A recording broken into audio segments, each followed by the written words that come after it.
안녕하세요. 김성학 변호사입니다.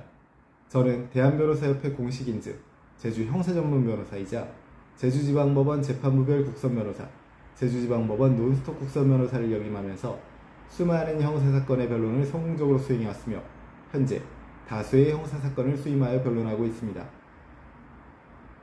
사기죄는 상대방을 속여 재산상 이익을 취득한 경우에 성립하는 범죄로 일반 형법상 사기와 더불어 특정 경제범죄 가중처벌 등에 관한 법률이 적용되는 경우 훨씬 더 무거운 처벌을 받을 수 있습니다.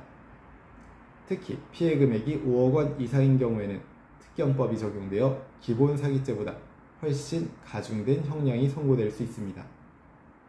따라서 특경법상 사기 혐의로 수사를 받는 경우 무엇보다 중요한 것은 피해 금액을 줄이는 것입니다. 오늘은 제주 사기죄 변호사의 시각에서 피해 금액을 최소화하기 위한 실질적인 방안에 대해서 설명드리겠습니다.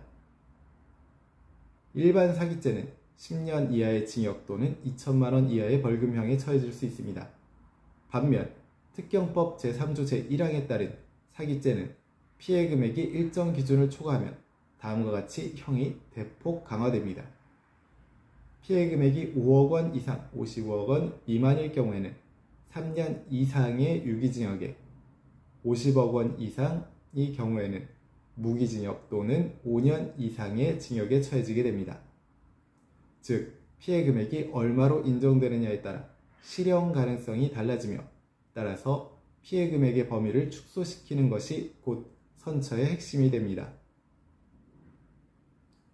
특경법상 사기 사건에서 실제 피해 금액과 피해자가 주장하는 금액이 다른 경우가 많습니다.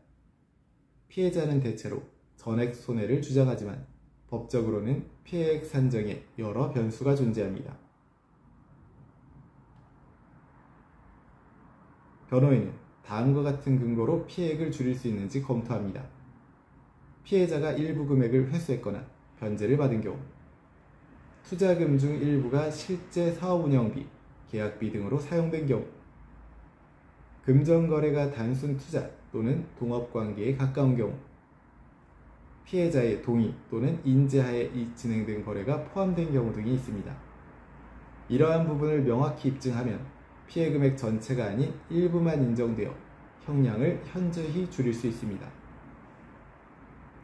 피해 금액을 줄이기 위해서는 단순 주장만으로는 부족하며 계좌 내역, 회계장부, 영수증, 계약서, 문자 및 이메일 등 객관적인 자료가 필수적입니다.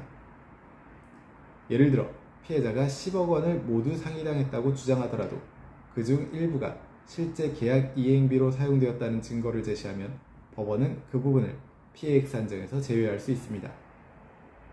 변호인은 이 과정에서 금융기록을 분석하고 실제 자금 흐름을 입증하여 단순히 피해자의 진술이 아닌 객관적 금전 흐름을 중심으로 사건을 재구성합니다. 피해 금액이 실제로 줄어드는 가장 확실한 방법은 피해자와의 합의 또는 변제입니다. 사기죄의 경우 피해 회복 여부는 법원의 형량을 정할 때 매우 중요한 요소로 고려됩니다.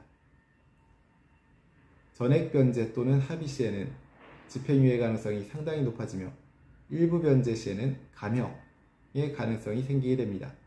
하지만 무변제 상태에서는 실형 가능성이 대단히 높습니다. 따라서 재산이 부족하더라도 분할 변제 계획서, 피해 회복 의사, 채무 조정 절차 참여 등의 노력을 보여주는 것이 중요합니다. 현재 특경법 위반 사기 혐의에 대한 법률적 도움이 필요하시다면 언제든지 제주 형사전문변호사 김성학 법률사무소를 찾아주시면 신속, 정확한 해법을 제시해드리겠습니다. 조금이나마 도움이 되셨으면 합니다. 감히 최고라고 자부할 수는 없지만 여러분의 권리를 지키고 항상 최선의 결과로 만족을 드리는 제주 형사전문 김성학 변호사입니다. 감사합니다.